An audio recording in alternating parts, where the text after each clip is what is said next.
रवि एक 27 साल का यूट्यूबर जो हमेशा से मिस्ट्रीज और अनसुलझी चीज़ों का दीवाना था। बचपन से ही उसे पुरानी सुनसान जगह, राज भरी कहानियां और भूत प्रेत के इंसिडेंट में अजीब सी दिलचस्पी थी। जब लोग हॉरर से दूर भागते थे, रवि उनमें घुस जाता था। उसका मानना था कि हर कहानी के पीछे एक सच छुपा होता है और मैं उस सच को ढूंढने निकला हूँ। उसका YouTube channel mister Ram midnight धीरे धीरे पॉपुलर हो रहा था। लोग उसके बोल्ड इन्वेस्टिगेशन स्टाइल और बिना फेक ड्रामा के असली हंटेड जगह दिखाने के तरीके को पसंद कर रहे थे। हर हफ्ते वो किसी ना किसी छोटी बड़ी जगह जाता, शूट करता, एडिट करता। लोग उसके कंटेंट के बहुत ज़्यादा दीवाने थे। लेकिन एक प्रॉब्लम थी। अब उसकी स्टोरी बोरिंग लग रही थी। व्यूज गिरने लगे थे, स्पॉन्सर बैक आउट कर रहे थे। रवि फ्रस्ट्रेट था। उसका कुछ बड़ा, कुछ रियल चाहिए था। और फिर एक रात उसको एक मेल आता है, अगर तुझे असली भूत देखना है तो काली हवेली पर आ जा। पर एक बार अंदर गया तो लौट कर कभी वापस नहीं जा सकता है। एक गूगल मैप का लिंक भी अटैच था, बिना किसी नाम के, बिना किसी इन्फॉर्मेशन के भी। रवि पहले हंसा, फिर सीरियस हो गया। काली हवेली, एक ऐसी जगह जिसका नाम उसने कभी सुना ही नहीं था और ना ही गूगल पे उस जगह का कोई रिकॉर्ड था। बस वही जगह है जिसे मैं ढूंढ रहा था। उसने कैमरा उठाया और अगले दिन रवि ने अपनी छोटी सी टीम नेहा और करण के साथ बैकअप उठा लिया। लोकेशन थोड़ी अजीब थी। गांव के बाहर एक जंगल से गुजरना हो रहा था। जैसे वे हवेली के पास पहुंचे, हवा में एक अजीब सी ठंडक थी, जैसे हवा भी उस जगह पर जाने से डर रही हो।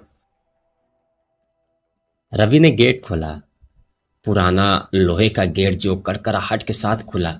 हवेली के अंदर से एक हवेली अंदर से अभी भी बहुत सॉलिड थी, लेकिन हवा में कुछ था, कुछ भारी और कुछ अजीब।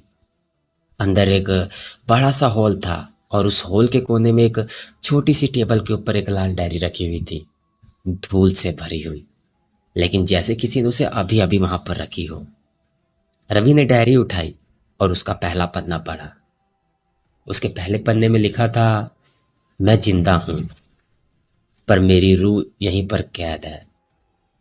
रवि डायरी का पहना पढ़ना पड़ता है। मैं जिंदा हूं पर मेरी रूह यहीं पर कैद है। उसके हाथ ठंडे पड़ जाते हैं। नेहा हंसने की कोशिश तो करती है, लेकिन कहती है कि किसी ने प्रैंक किया होगा। पर रवि का चेहरा सीरियस था। ये प्रैंक नहीं हो सकता। ये हैंड राइटिंग, ये पेपर, ये सब कुछ 40-50 साल पुराना लग रहा है। डायरी का अगला पन्ना खुलता है बिना किसी के छुए। पहला दरवाजा भी खुल जाता है उसके साथ ही। उसी वक्त एक तेज घंटी की आवाज हॉल में गूंज जाती है, बिना किसी सोर्स के। तीनों एक दूसरे की तरफ देखते हैं। करण का कैमरा एक सेकंड के लिए स्टैटिक हो जाता है, जिसमें किसी और की परछाई नजर आती है। लेकिन जब वह रिवाइंड करता है तो कुछ भी नहीं होता। हवेली के अंदर 4 दरवाजे होते हैं, लेकिन एक दरवाजा बाकी सब दरवाजों से अलग होता है। काला, पूरा धातु का बना हुआ, और उस पे एक छोटा सा ताला लगा हुआ होता है। पर जैसे ही रवि उसके पास जाता है, ताला खुद ब खुद खुल जाता है, क्लिक की आवाज के साथ। उस दरवाजे के पीछे एक पतला कॉरिडोर होता है। हवा एकदम ठंडी, दीवारों पर पुरानी तस्वीरें लगी हुई होती हैं, लेकिन इनमें कुछ अजीब था। तस्वीरें स्टैटिक नहीं होती और हर बार देखने पर उन्हें ऐसा लगता है कि अपना पोजीशन बदल रही हैं। एक फ्रेम में एक औरत है। दूसरी बार देखते ही उसकी आंखें सीधी रवि की तरफ देखने लगती हैं। कॉरिडोर के एंड में एक और छोटी सी रूम होती है, जिसमें एक ब्रोकन रॉकिंग चेयर हिल रही होती है, बिना किसी के हिलाए। और उसी रूम के कोने में एक नई चीज मिलती है, उसी लाल डायरी का एक पुराना पन्ना, जिसे पहले रवि ने देखा ही नहीं था। उसमें लिखा हुआ होता है कि अगली बारी है, अगली अगले की बारी है। पहला दरवाजा तुमने खोला, अब सब कुछ शुरू हो चुका है। उस मोमेंट पे नेहा की फ्लैशलाइट बंद हो जाती है और उसकी चीखें ही सिर्फ सुनाई देती हैं। रवि पलट कर देखता है, नेहा वहां नहीं रहती। हवेली के हर कोने में उसकी आवाज गूंजती होती है, लेकिन जवाब नहीं आता। करण फ्लैशलाइट लेकर नेहा को ढूंढने लगता है, रूम में कुछ भी नहीं होता, सिर्फ एक छोटी सी जगह जहाँ पर फर्श की टाइल अलग अलग डिजाइन की होती हैं। करण एक्सीडेंटली वहां पर पैर रख देता है। वह टाइल्स घूम जाती हैं जैसे किसी पुराने मशीन से बनी हुई हो। नीचे एक छुपा सा बेसमेंट का रास्ता खुल जाता है। अंधेरा गहरा होता है, फ्लैशलाइट की रोशनी भी जैसे अब धीरे धीरे कम हो रही हो। दोनों नीचे उतरते हैं। हर स्टेप के साथ हवा और भी ज्यादा ठंडी हो जाती है। तहखाना एक पुराना स्टोरेज रूम जैसा लगता है। लकड़ी के पुराने बॉक्सेस, भूरे कपड़े और दीवारों पर लिखा हुआ कुछ पुराना लिखावट, जो जैसे कि जो यहाँ गया उसने वापस आने की कोशिश नहीं की, पर अगर वापस भी गया तो सिर्फ और सिर्फ उसकी आवाज लौट कर। तभी रवि को एक और लाल डायरी का पन्ना मिलता है। उसमें स्केच बना होता है एक औरत का, वही औरत जिसे उन्होंने पेंटिंग में देखा था, पर इस बार उसकी आंखों से लाल आंसू बह रहे होते हैं। पीछे से एक घंटी बजती है, फिर एक और बजती है, और फिर तीसरी बार भी बजती है। लाइट्स ब्लिंक करने लगती है, और फिर उन्हें सुनाई देती है नेहा की आवाज, रवि बचा लो मुझे, ये जगह तो जिंदी है। आवाज नीचे करती है कि कभी दाएं कभी बाएं। रवि चीखता है, नेहा कहाँ हो तुम? तभी एक बॉक्स अपने आप हिलता है।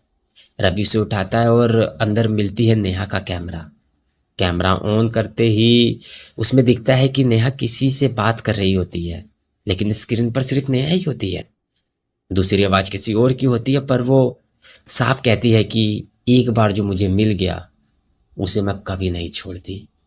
उस मोमेंट पे रवि के सामने अंधेरे में एक औरत खड़ी होती है, वही स्केच वाली भूतनी। उसका चेहरा आधा जला हुआ होता है, आंखों में लाल रंग की आंखों में लाल रंग और हाथों में पुरानी चूड़ी। करण चीखता है।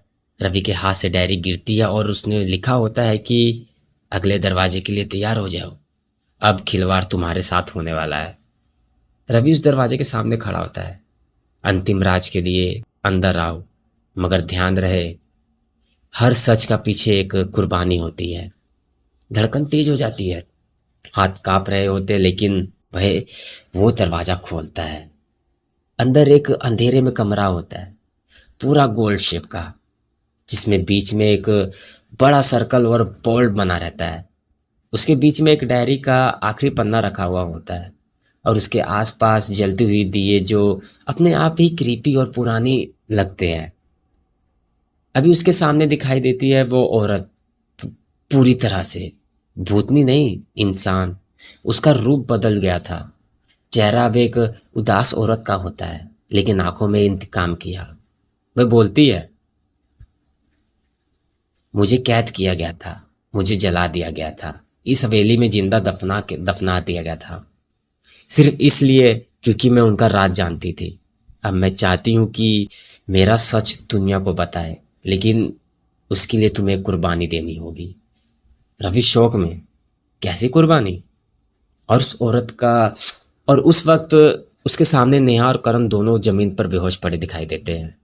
भूतनी बोलती है, तुझे चुनना होगा इनमें से एक की जान, तभी मैं तुझे जिंदा बाहर जाने दूंगी और मेरा सच तू दुनिया को दिखा पाएगा।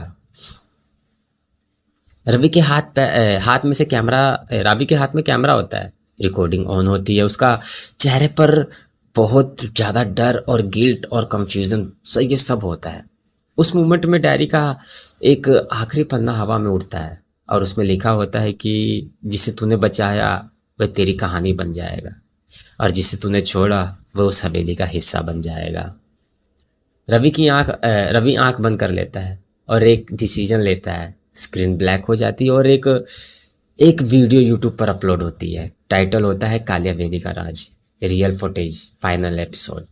वीडियो में रवि होता है थका हुआ, रो रहा होता है और एक कहता है कि मुझे माफ़ कर देना, मैं एक दोस्त को छोड़ दूसरे दोस्त को बचाया है, मगर मैं आप लोगों से झूठ नहीं बोलूँगा, ये सब कुछ सच था और अब मेरी कहानी यहीं पर ख़त्म होती है। स्क्रीन ब्लर हो जाती है, कैमरा गिरता है और लास्ट फ्रेम में वह डायरी जलती हुई नजर आती है। आज भी लोग कहते हैं कि रवि का चैनल अभी भी कभी-कभी अपने आप एक्टिव हो जाता है। नए वीडियोज़ पोस्ट हो जाते हैं पर रवि कभी वापस नहीं आया। तो दोस्तों कहानी को यहीं पर ख़त्म करते हैं। वीडियो आप लोग को कैसी लगी प्लीज़ मुझे कमेंट कर कर बताना। और दोस्तों पूरे 3 महीने बाद मैं वीडियो आई मीन 2 महीने बाद मैं वीडियो बना रहा हूँ, तो वीडियो अगर दोस्तों अच्छी लगे तो प्लीज़ प्लीज़ प्लीज़ वीडियो को लाइक करें और चैनल पर नए हो तो प्लीज़ चैनल को सब्सक्राइब करें। अब मिलते हैं अगली वीडियो में।